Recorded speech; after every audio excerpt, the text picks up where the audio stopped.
Ambulance उपलब्ध करून त्यांच्या हस्ते या ठिकाणी मनपूर्वक धन्यवाद. 4 सुटला आणि 4 मध्ये सुंदर अशी लढत चालली. परत 9 गाड्यांचा रणसंग्राम. कोण मारतोय बाजी? पलीकडे बलमाय, त्याच्या अलीकडे लढत देतोय अतिशय सुंदर. कोण मारतोय बाजी? बाजी बाजी आणि कोणी बाजी मारली. लढत झाली पड्यान कडला पार फेडणारी लढत. काय झालं सगळ्यांनीच बघितलं.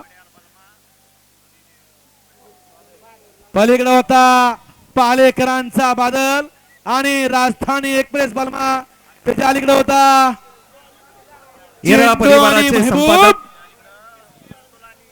त्याच्या अलीकडे पिस्तूल आणि संग्राम. तिघांच्या सुंदर अशी लढत झाली.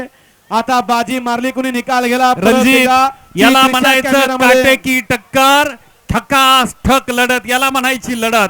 येरळा परिवाराचे संपादक आणि येरळा परिवाराचे प्रमुख आणि खटाव तालुका पत्रकार संघाचे माजी अध्यक्ष आदरणीय धनंजय क्षीरसागर, आपलं मनपूर्वक स्वागत. बोला. म्हणलं की एक जण हारणार आहे आणि एक जण